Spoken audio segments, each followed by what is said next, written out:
Good morning.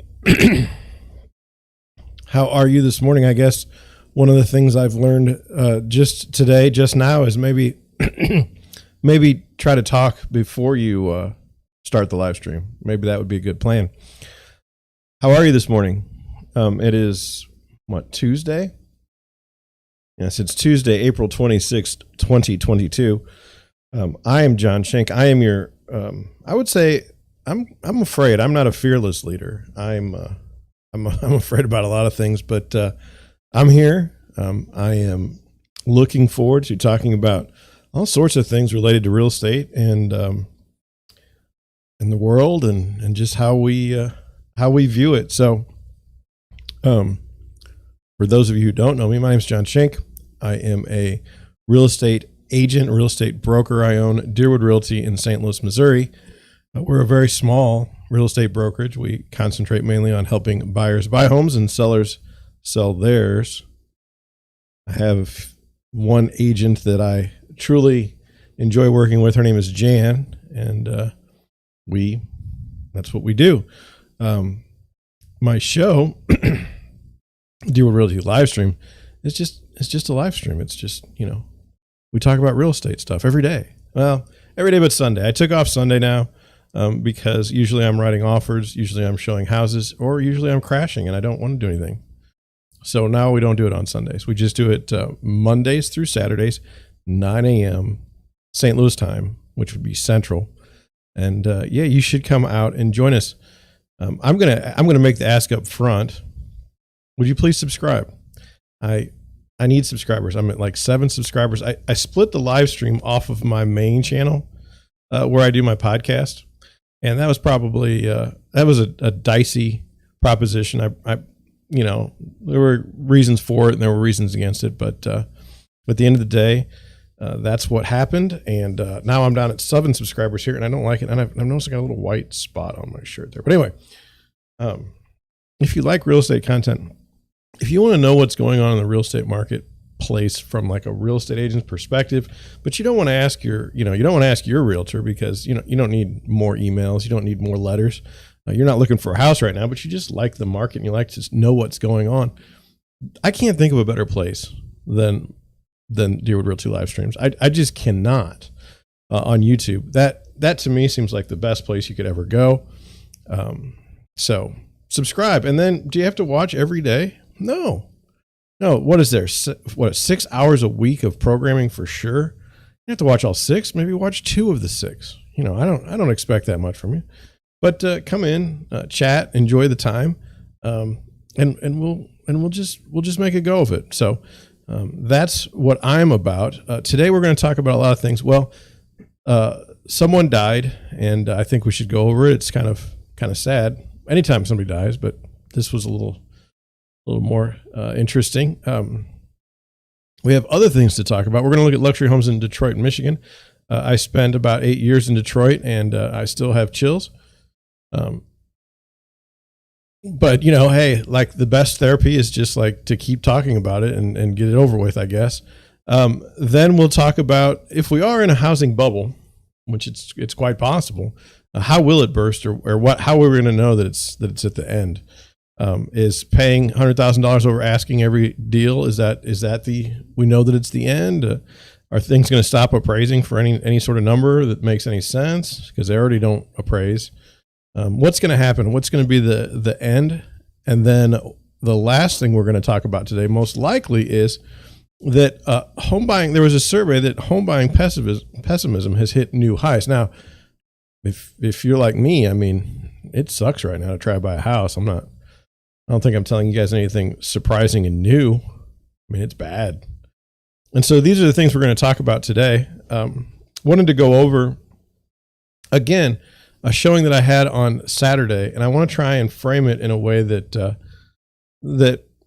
how do I say it? I want to try and frame it in a way that that makes sense. Here we go. So I've been working with a buyer now for probably 4 months, and we've wanted to make offers on houses, but oftentimes the one offer that we did want to make on a condo actually was about it actually sold for like $80,000 more than asking.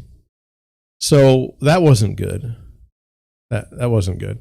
So we kind of got blown out of the water on that one. And so we've been going around looking at different homes, and we found one this weekend. Now, what I wanted to try and explain is this: if you've ever looked for houses and done it right, which I suspect many of you don't do it right, but if you ever have, you'll go to about, like, let's say 10 houses, okay, and the prices will be where they're at. It's no big deal, but there'll be one house that is like the right house for you.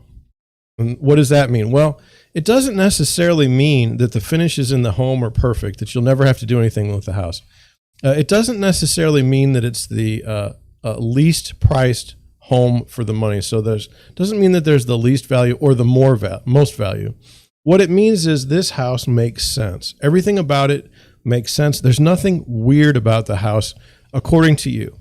How can I explain this a different way? Well, another group of buyers that I had this past weekend looked at a house with a kitchen, and the kitchen had a step between where the stove and the sinks and everything were and where the kitchen was, and it was a very dangerous step. That was an instant disqualifier for these folks, and I understand.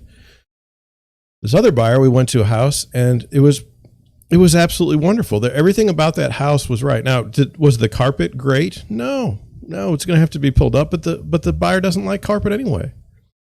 So that's no problem. You know, were the fixtures, were the stove and the oven, were they great? They were serviceable. There was a deck. It wasn't too badly maintained outside. There was a yard. It was fenced in. The fence looked good. It looked to be in good shape. I mean, everything about the house looked like it had been taken care of. And when repairs had been made, they weren't terrible. And that's honestly, I don't think there's 10% of all housing where the house isn't in some way messed up that has to be fixed when you move in. It's really tough. So what happened? Well, we went to buy the house. We went to make an offer, and I was talking to the agent, just asking if there's anything that the seller wanted in particular. And he said, no. He's like, where is your offer going to be? And that's a very unusual thing for agents around here to ask. Most of the time, they won't tell you anything. And so I said, we're going to be about here. And he said, well, that's not the top offer, but it'll be close.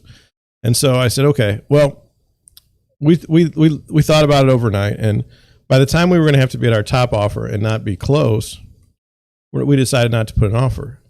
Was it a mistake on the seller's agent part to, talk to me in that way that would cause me to believe that there's no point in me writing an offer because you're not going to take it anyway?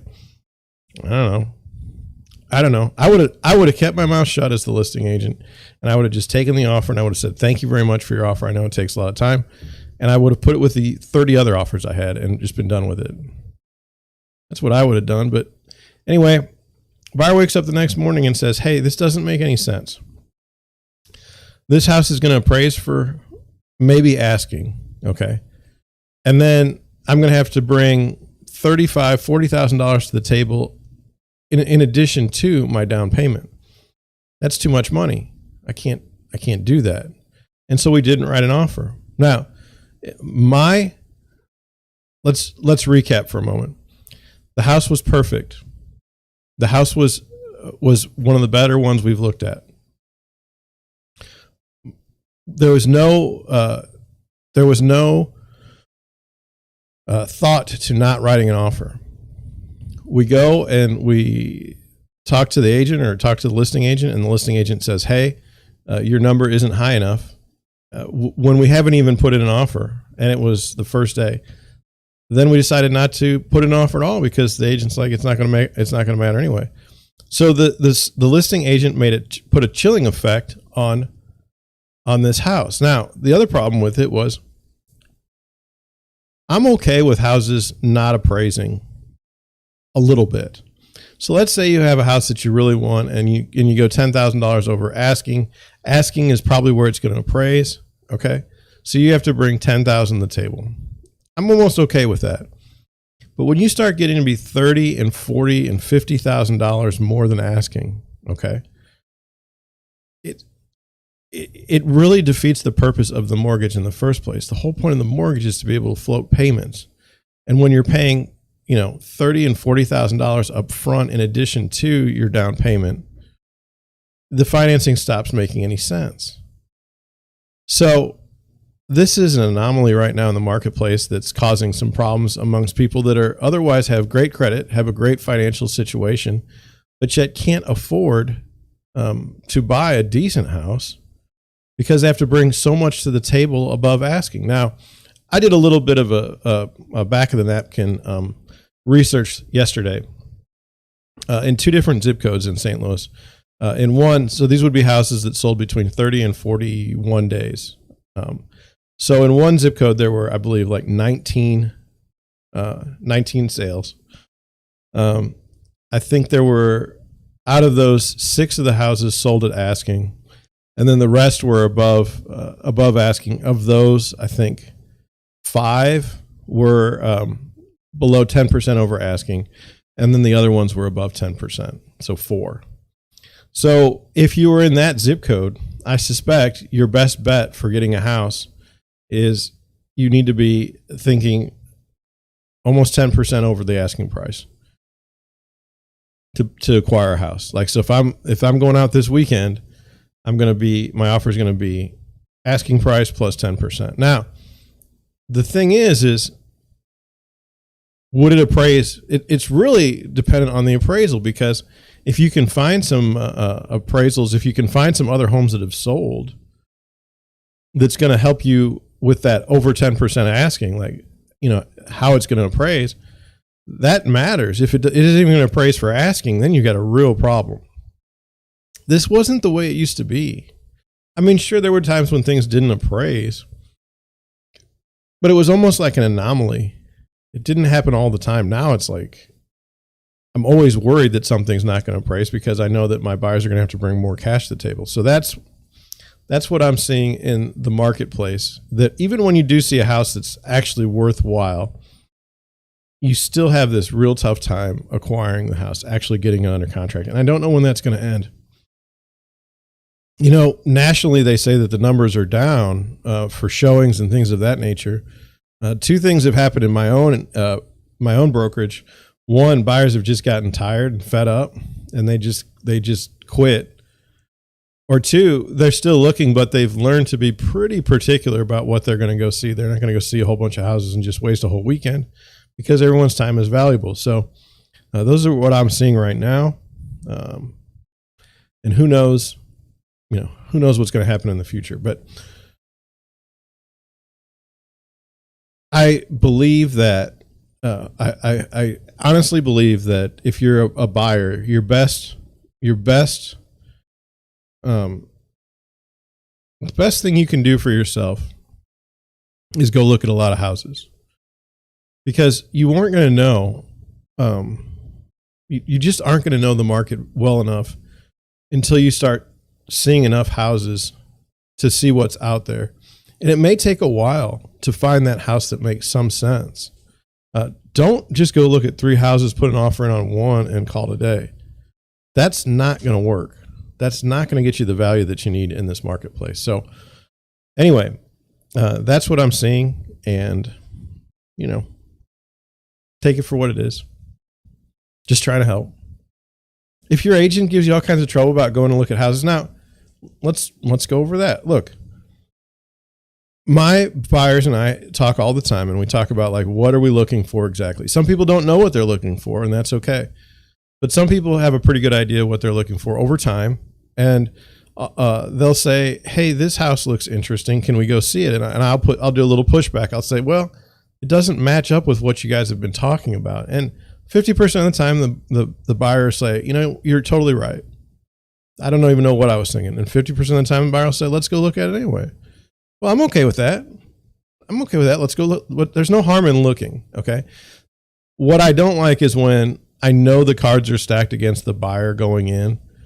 For instance, we had a house that was going to be a short sale in St. Louis. It's coming up this weekend. You could only see it between the hours of 10 and 4 on a Saturday.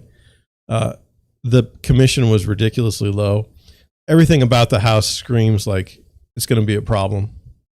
It's not going to be something you want to, you buy a house in this market, you'd like to close within 30 days, right? On a short sale, who knows when we're closing? So there was all kinds of things. And I told my buyers, I was like, this isn't a good idea. It's not worth our time compared to the other houses in the marketplace. And so sure enough, a day later, another house came up to market that makes a lot more sense for them. But, look at a bunch of houses. If your agent's giving you guff or can't show you houses all the time, that's on them. But in return for that, if you do see a house that makes sense, you're going to have to put an offer in on it. You can't just string some buyer's agent along for years, not writing offers, wasting everybody's time. It just doesn't work that way. It's not good for you. It's not good for the agent. So always go with the thought that you want to, you would make an offer if the house makes sense. And on that note, look, don't be pressured by your buyer's agent to write an offer if you're uncomfortable with the house. I actually got an apology Sunday from my buyer that said, "I'm really sorry, John. I changed my mind. I don't want to put an offer in on this house. It doesn't make any financial sense to me." And I was uncomfortable with that because they're saving me time. My buyer's saving me time. My buyer's saving me energy when they decide up front that they're not going to put an offer in a house after they thought they would. Why would you want to put an offer in on a house as an agent only to have to back out of the contract at some point in time for no reason other than your buyer isn't jazzed about the house? Like, you don't want that. So the buyer was actually helping me. I have no problem with what they did. I think that was great. And I think if you can't be honest with your agent, then you should find someone that you can be honest with. I know that sounds weird, but there's so much communication that's like nonverbal. Like I pick up on what people are thinking. I mean, when we go to a house, I can normally tell if the buyer is interested in buying the house and putting in an offer at least right away. And they don't even have to say anything. It's just when you travel along with someone over time, you kind of just get to know what they're thinking, and you can help them. You can help them, and you say, "Hey, is this the one you want to write?" What's funny to me sometimes is I'll be in situations where I'll say, "Hey," or they'll say, "John, what do you think about this house?" I say, "It's okay. The house is fine." I say, "We want to put an offer in on it." I say, "Okay. What about this, this, and this?" And they say, "Oh no, we really want to put an offer in on it." That's how you know that they really want the house. If I can push back just a little bit, and they still want the house, that's a good deal for them. They're going to be happy. If I can talk them out of it, by just saying random things like, something as simple as, "Hey, the countertops aren't the color that you guys want," and that causes you to say, "Hey, I don't want to put an offer in a house." You're 100% right. Then that's not the house. So kind of fun to watch. I wish it were. I wish we were in a market where if you saw a house that you liked, that you could put in a competitive offer and you could get the house, like every time. Like, I would love that we could go and there was only like 2 or 3 other offers and not 20 offers. But that's just not where we're at right now, unfortunately. So anyway, that being said, let's get going to our Google Trends article. Now, originally in the broadcast, originally in the live stream, I used to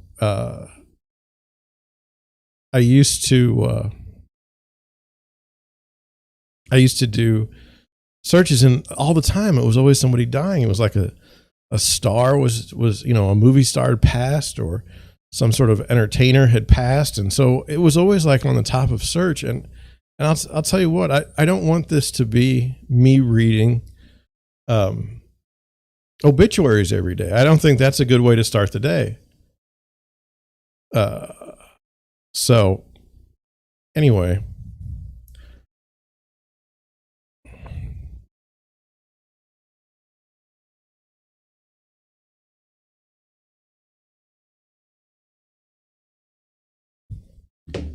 so annoying. Anyway, let's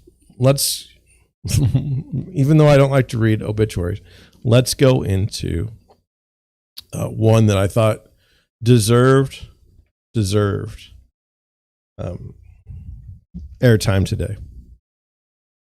Here we go.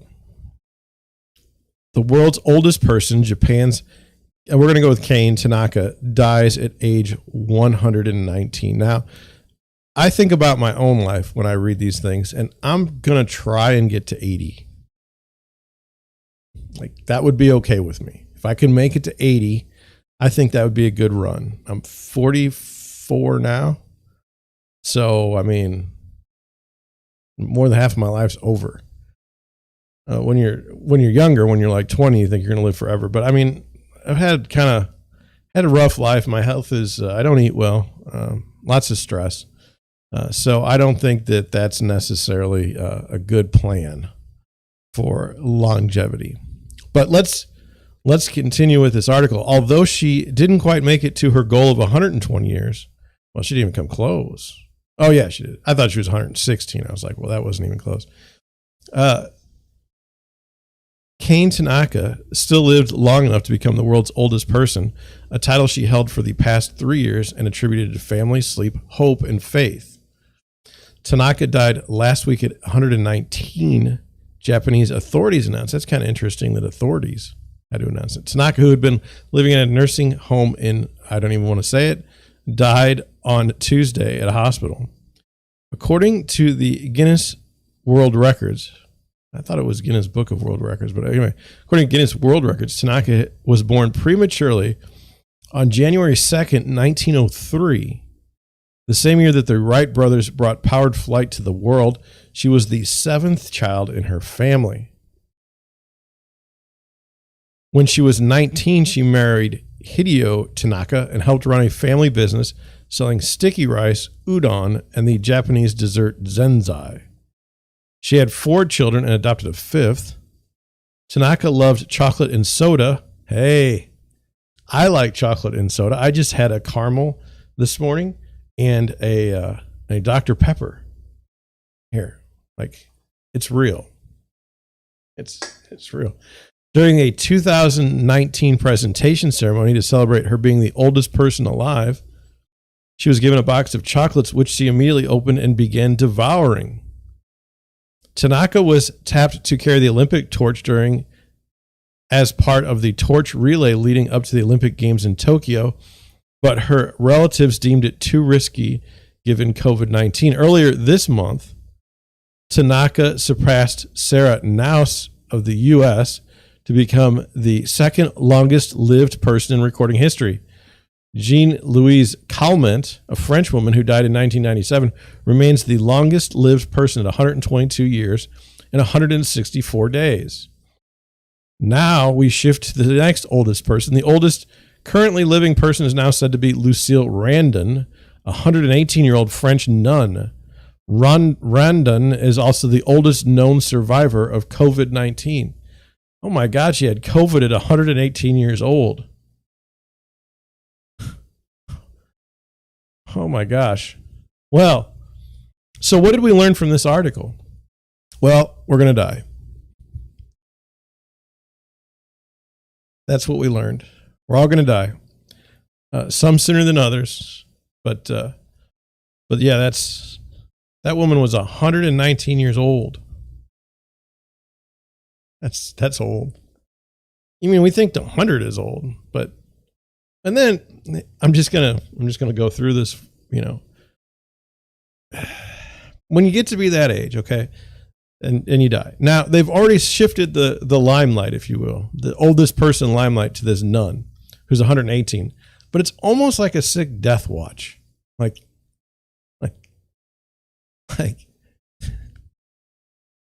it's not going to go on for years or decades. I don't think. I mean, I don't mean that in a negative way. I just remember my aunt. She was in her 90s, and we were talking or something. She's just, I'm ready to go, anytime, I'm ready. And I think that helped her live longer, because if you're not afraid of dying, you're in great shape. So, anyway, that was this. The world's oldest woman passed away, and now we're looking for another oldest person, so that at some point they're going to check out too. All right, well, let's get to it. You know, I spent some time in Detroit, Michigan. I thought we should look at some single family homes. Now, I've seen some of these homes before, so I feel kind of bad. I'm showing them again, but let's take a look. There's going to be three. This one here, this isn't like, to me, this is an interesting one. Let me see if I can. Let me go up a little bit. This was by Rhizome Real Estate Services. And this is on Alfred Street. And I don't even understand. I mean, the pictures are not great. Let's look at the property details. In 1891, David Whitney and son David C. Whitney hired architect Gordon Lloyd to build the ultimate Victorian home. The large windows, bright open floor plan, grand staircase, 8 fireplaces, and stunning woodwork have timeless appeal. Slate-covered gables and turret, carved sandstone reliefs, exquisite brick detail, and an accessible flat roof deck continue to attract and fascinate visitors to this day. This home has been carefully modernized with all-new wiring, mechanicals, central air conditioning, custom closets, and 3 opulent guest apartments. In addition to the 5-bedroom, 3.5-bath main home and 4-car garage, the residence is symmetrically flanked by extra 50-foot lots, making a total land area of over half an acre in Brush Park.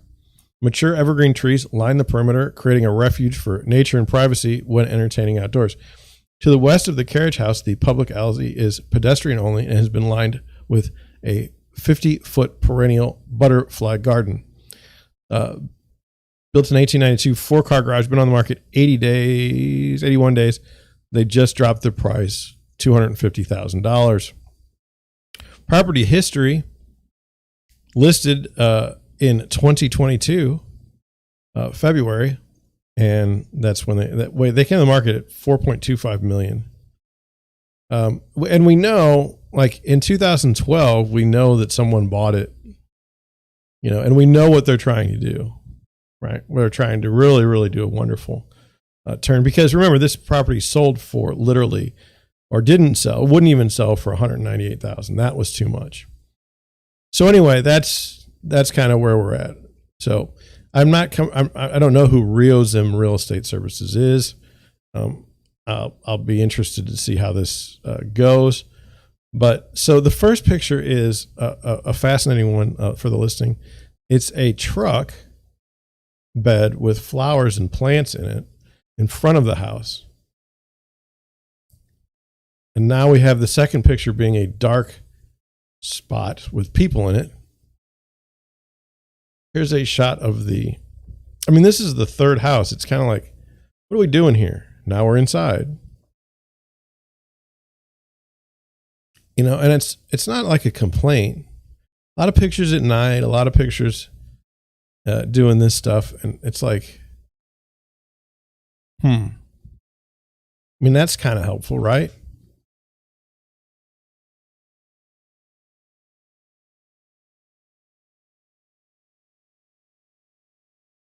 I mean, this doesn't give us any context. This is you built the windows, basically, and now you're installing the windows?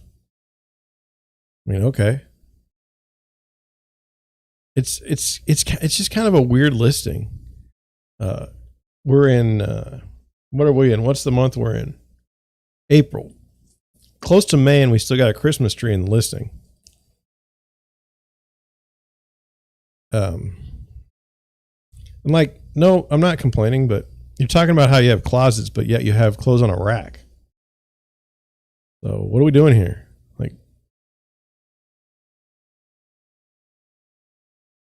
it's just a very odd listing. Like here's look at this wonderful room. Oh, there's a TV. Like, well, how does that help me? You know, like, oh, you know, it's like, oh, look, here's a person working. Oh, and there's a goat here or something? Or a dog? There's a dog. It's just like, I don't know. I don't feel like for 3.9 million that this is being presented properly. I mean, oh, look, we have friends. You could have friends too if you bought this house. I don't understand. I don't understand. So maybe, but that's 3.9 million. And where were we at? Brush Park. Okay. So there's that house. Now let's look at this one. This is on Jefferson. This is downtown. But it looks cool, and it's only 3.5 million. There's 85 pictures.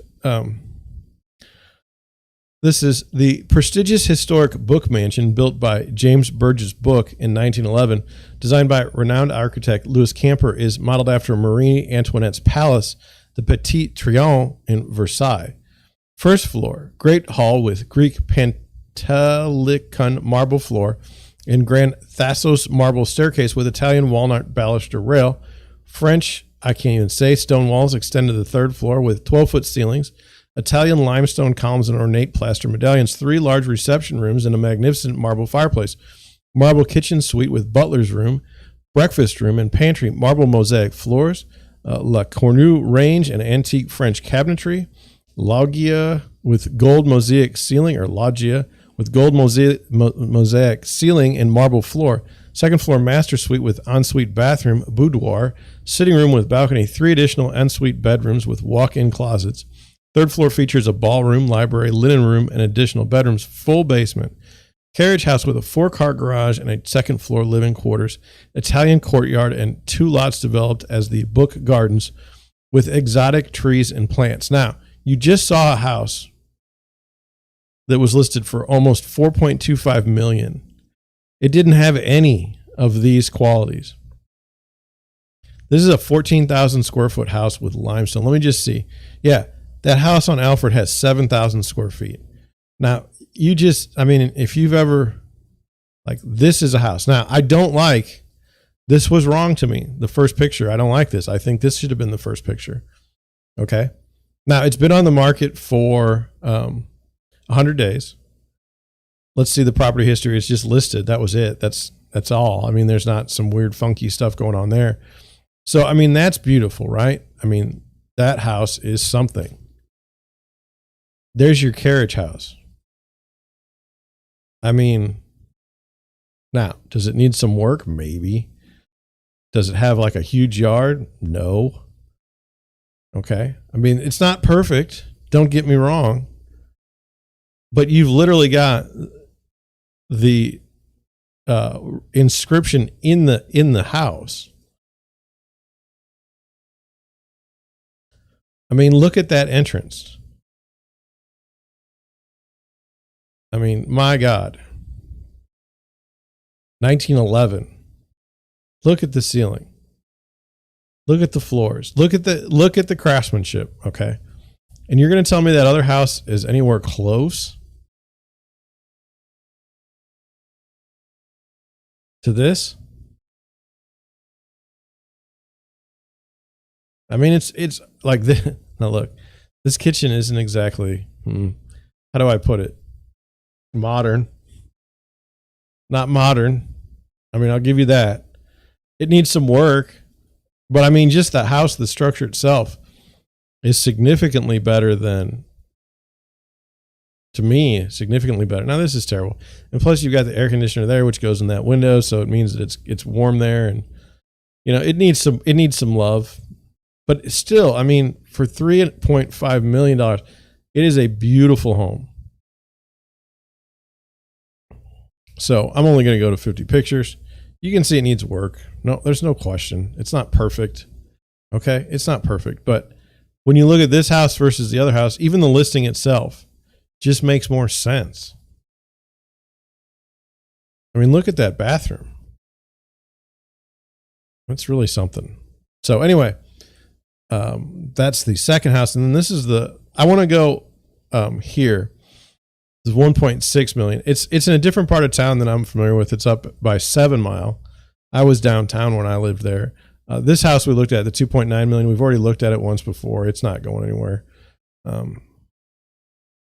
So this is 1.65 million. It's been on the market for 19 days. It's on a 1-acre lot. Built in 1922, 4-car garage. Property details. Built in 1922 for Charles B. Van Dusen, the president of the SS Kreis Corporation. The French Gothic revival is one of the most breathtaking estates in Detroit. The exterior has a fascinating curved brick facade, stunning limestone carvings, a solarium, and a slate roof. Inside, the first floor is Architectural Digest ready, which is slick for market. That was a great thing to put in there. With outstanding tiled floors, wood paneling, and coffered ceilings with painted details, glass pane doors, countless fireplaces, and built-ins. The second floor has 8 bedrooms and 5 full baths.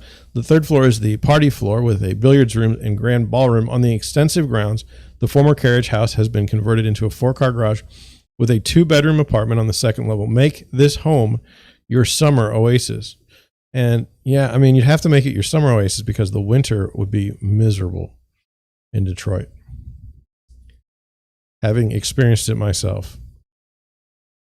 Started in 2021 at 1.59 million, went off the market in 2022, and then came back in the beginning of April for 1.65 million.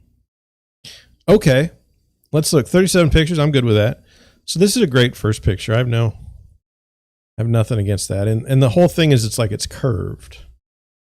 That's unusual. Normally you get, I don't know if that's the elevator. I don't know if that's the front door. I don't know. Can't tell. But I mean, the flooring is awesome. It's got to be the front door. So it's like a breezeway in there, which is great. Who doesn't like a good breezeway? But I guess where we would start is look at this woodwork. It's just amazing. Just amazing. So, and this room here, I mean, to have been built in 1922, I mean, this is only 1.65 million. And look, it's really far away from downtown compared to the other 2 houses we looked at. I don't know if you're working downtown, it probably doesn't make any sense. But this is a gorgeous home. Gorgeous home. I mean, there's a room here that's just, there's nothing to put in it. It's so big. I mean, look at the detail.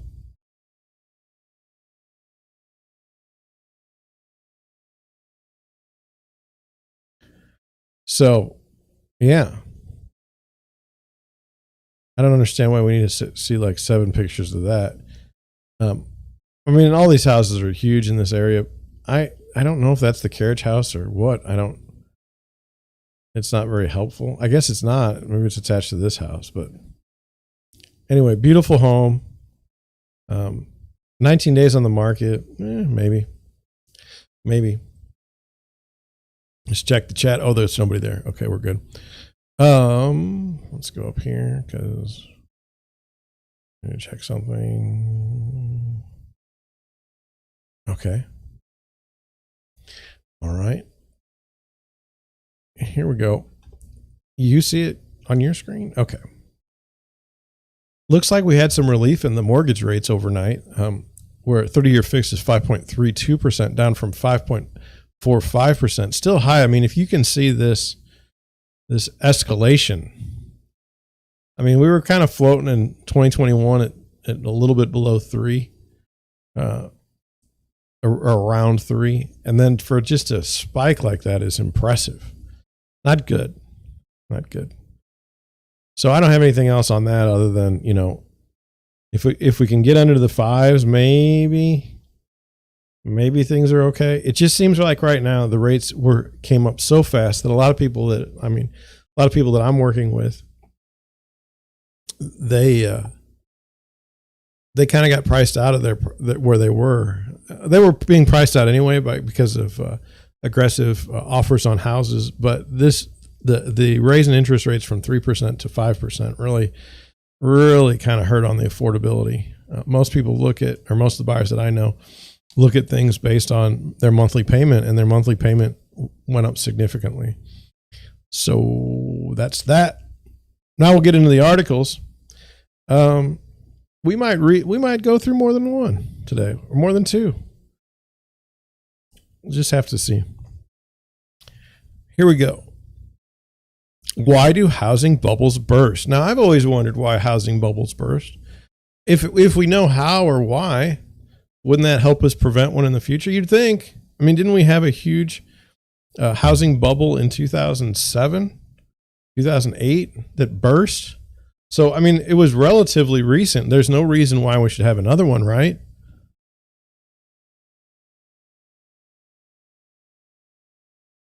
Well, let's get to it. It says,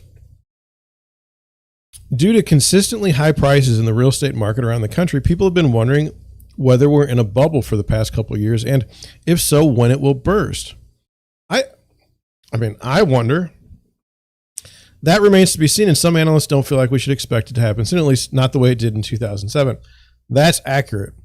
Things don't always happen the same way. Things may be bad, but there may be different reasons for it, and that's why I think it's fascinating. You often get a government response to a problem that was like a one-in-a-lifetime situation that'll never happen again. Meanwhile, something happens bad on another thing that you thought you were going to fix. Like, so they thought they fixed the housing boom and bust cycle, I guess, with the Dodd-Frank legislation, and doesn't seem to be it doesn't seem like that's going to work. So, if there were a decline in the market, what might trigger it based on historical trends? And what exactly would a burst mean in the housing market bubble? What does a housing bubble mean? First, what's a bubble? A housing bubble happens when the demand outpaces supply in the market. So the average price of the property rises. The rise happens abnormally fast. So we're up 30% over 2 years in most places. A period of growth in a real estate bubble is generally viewed as unusual. Bubbles can happen when investors or speculative buyers are bidding up the marketplace in many cases, but other factors play a role too. So do you think that if Wall Street has 2 or 3 companies that are dedicated to buying single family homes with cash and holding them, do you think that those are investors and speculative buyers bidding up the marketplace? I mean, it sounds that way. However, the bubble can pop when supply becomes realigned with demand. We're likely in a bubble right now by definition, but when, how, or even if it will burst are unknowns. No two real estate bubbles are the same regarding their economic impact, the length of time they last, or the effects on individual homeowners. I thought that was interesting. They're Realty Times, this article, calling a bubble right now. How do bubbles form? A housing bubble is a new concept. These form and pop or burst at different intervals, but the one that's most people currently remember is the one in the mid-2000s. The crash was fueled by massive growth in what was known as subprime mortgage lending. Too many borrowers applied for and ended up getting mortgages that were too expensive for them to be able to afford. That then spurred unusual growth in demand for houses and speculation in real estate. Subprime borrowers couldn't keep up with their payments, particularly when the Fed Reserve raised interest rates. Oh. So the Federal Reserve was involved. When the buyers couldn't make their payments, millions went into foreclosure, leading to a dip in home prices, increases in financial problems, and the pop of the bubble. The real estate bubble was recreated a recession in the U.S. economy that had lasting effects for years after. It did change people's lives, not in a positive way. What happens when the bubble pops?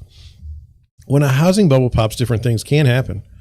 One common outcome is that buyers have homes with mortgages well above the current valuations. Sellers tend to have properties that sit on the market for long periods, sell for less than expected, or don't sell. If someone overpaid for their home and then can't sell it, or can't sell it for even what they paid, it can become a larger economic problem at scale.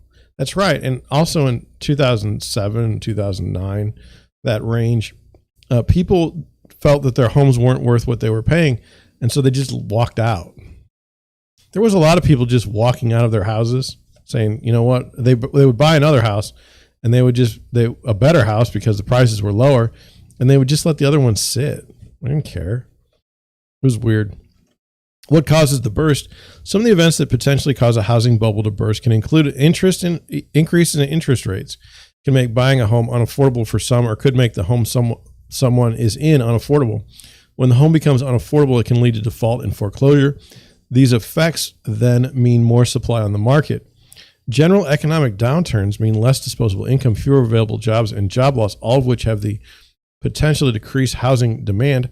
When demand goes down, creating an equilibrium in supply and demand, slowing the pace of appreciation in home prices.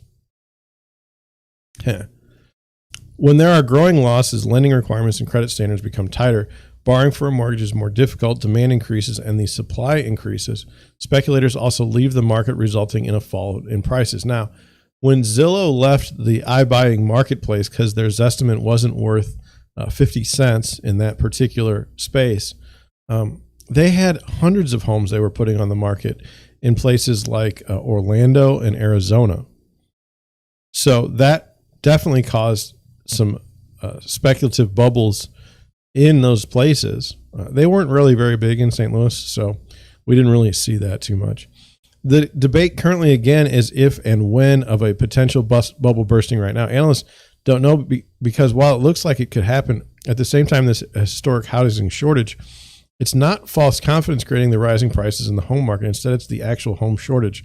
Older Americans live longer and remain in their homes while younger people are trying to buy homes. The pandemic also affected the supply of available homes, making people less willing to move during a time of uncertainty and slowing or halting of some construction. Boy, it didn't seem that way. It seemed like everybody and their brother wanted to move during the pandemic. The prices could stay high until supply somehow catches up. As it stands currently, predatory lending and problems with the financial structure aren't the issues. Instead, the issues of fundamental shift in how people behave, including young people, families, and retirees. I think that's true. I think that I think that virus caused people to rethink their housing. And by rethink their housing, I mean they decided that if they're going to have to work from home, Zoom calls, they're going to have dedicated space to do so. It's not okay to have it's not okay to work in the same home office. If you're husband and wife, it's not okay to work together because there's not enough space in the room. If you're both on Zoom calls, how's that going to work? So that's what I thought. I don't know if it's true, but that's what I thought. Anyway, let's continue.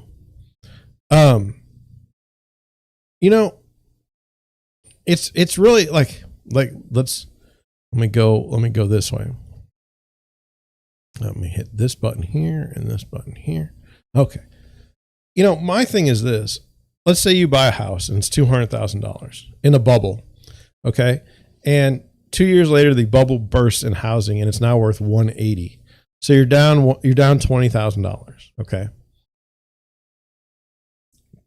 That's a bad example. Let me change it. So let's say that you buy a house for $200,000. Okay. And then 2 years later, your house is worth $260,000. Okay. And then the bubble bursts and now all of a sudden your house is only worth $230,000. You still got $30,000 in equity and the market's terrible. That seems okay. It's not like if you buy a house for $260,000 and the market goes down to $220,000. Like that's bad. That's bad. Now you're in a negative equity situation. You're not going to want to fix up your house. You're not going to want to make any repairs or improvements, and it's just going to be a disaster.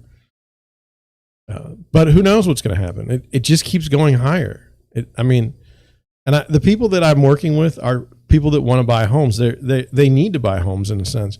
If you looked at rent lately, you'll see that the rent is growing as fast as sales. I mean, it's the prices are just ridiculous for both.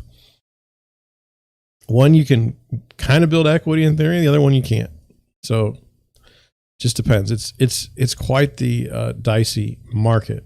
Now with that, we have this report. It says, this is from Fannie Mae. I'll accept cookies for today. It says now this was April 7th. Now just, and I got to write something down because I forgot.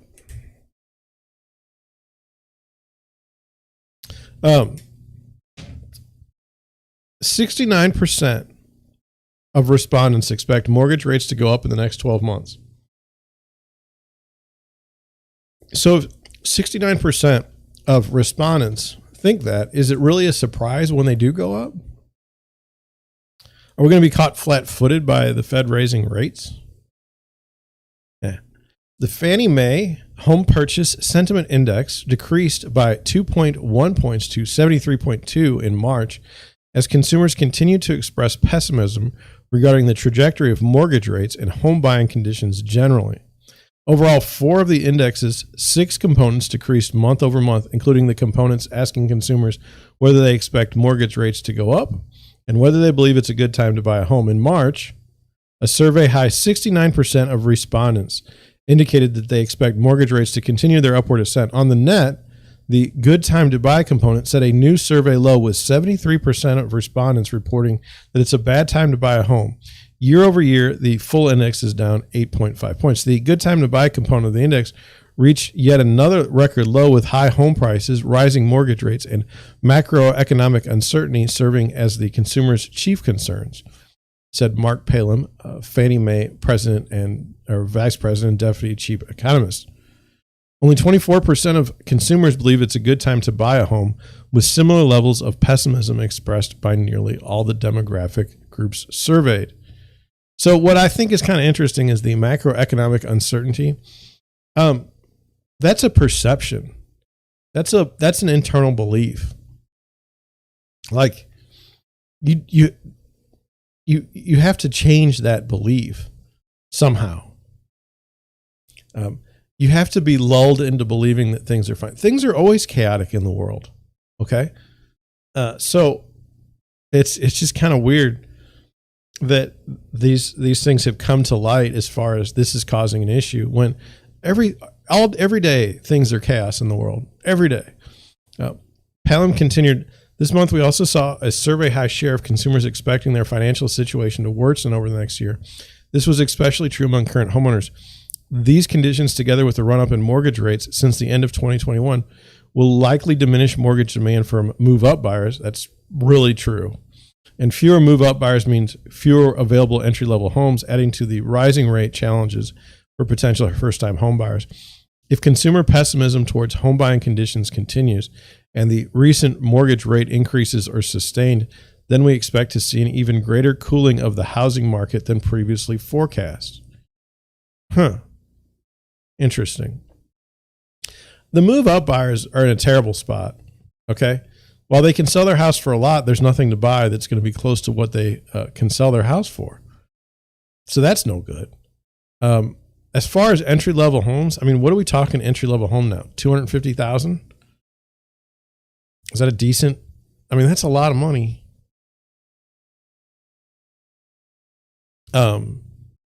So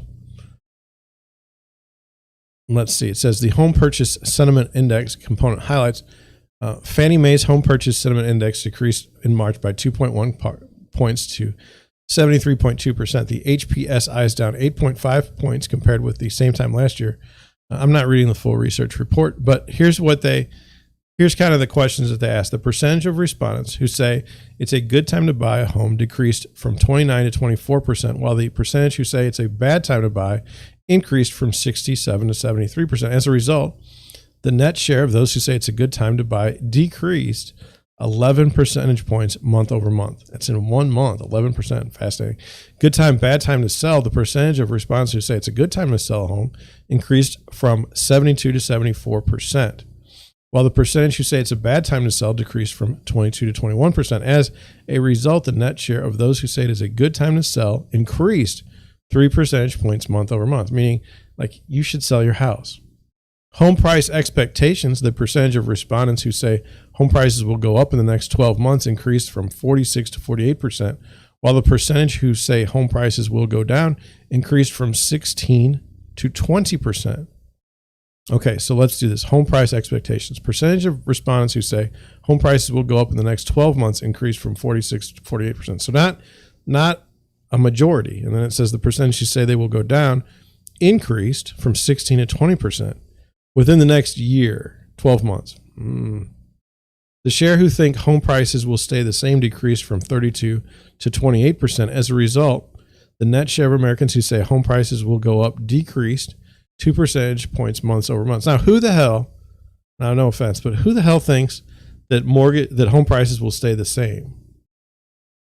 It's a dynamic market. The prices are changing all the time. Always, even when the market's terrible. It is terrible for buyers. Mortgage rate expectations. The percentage of respondents who say mortgage rates will go down in the next month increased from 3 to 4%, which is bizarre. And think about how low of a number that is. While the percentage who expect mortgage rates to go up increased from 67 to 69%, the share who think mortgage rates will stay the same increased from 22 to 23%. Like 1 percentage point isn't enough to, but again, what does that mean? Stay the same. If it moves 1 basis point, it change. I mean, you have to define that a little better for the question to make any sense. As a result, the net share of Americans who say mortgage rates will go down over the next 12 months decreased by 1 percentage point month over month. So that doesn't fit with expectations as far as the overall market. We're talking about it's a crappy time to buy. It's a great time to sell. They expect home prices to go up. So why wouldn't you want to, I don't know. That doesn't make any sense to me. Americans who say mortgage rates will go down over the next 12 months decreased by 1 percentage point. Job concerns. I think that's good. The percentage of respondents who say they're not concerned about losing their job in the next 12 months decreased from 87 to 86%, which is like 1 percentage point. That's not enough. While the percentage of those who say they are concerned increased from 9 to 11, as a result, the net share of Americans who say they are not concerned about losing their job decreased 3 percentage points month over month. Can you imagine going to work and not thinking that one day you could not go to work because the job could be gone? 87% of the people think they're going to have their jobs if the economy goes sideways or south. That's pretty impressive.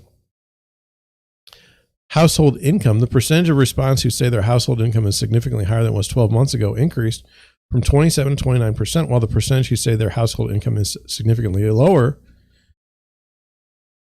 I screwed up.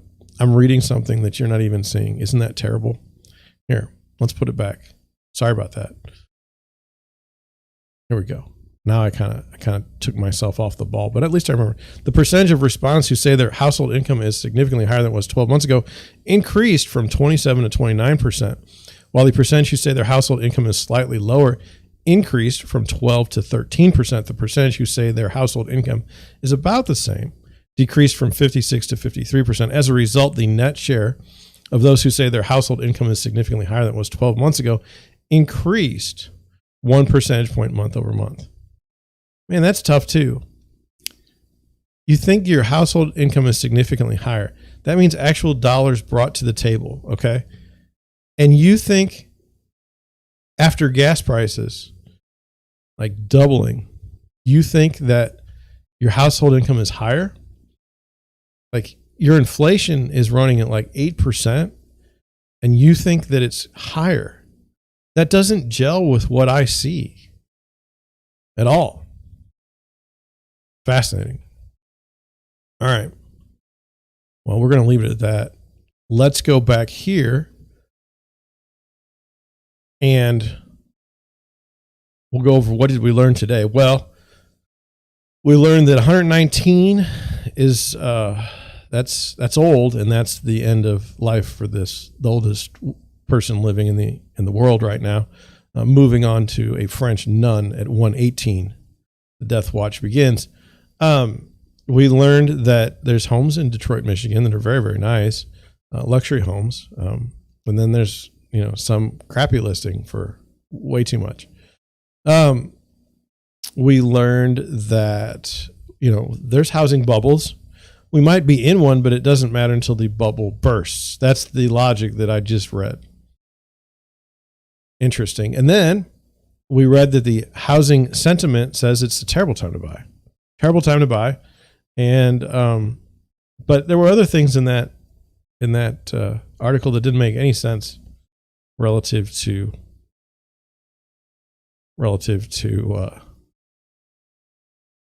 the housing market. Very fascinating. Very fascinating. They didn't line up like I thought it would. That's about going to do it today. What are we going to do? What are we going to do? Well, what I hope you do is, hey, would you hit the subscribe button? I said it twice today. I'm going to say it more often because I need more subscribers. It is the way it is. You don't have to watch every day, but just if you could hit the subscribe button just once and help me out, I'd appreciate it. With that, I'm going to head on out. Thank you for watching. I will see you down the road.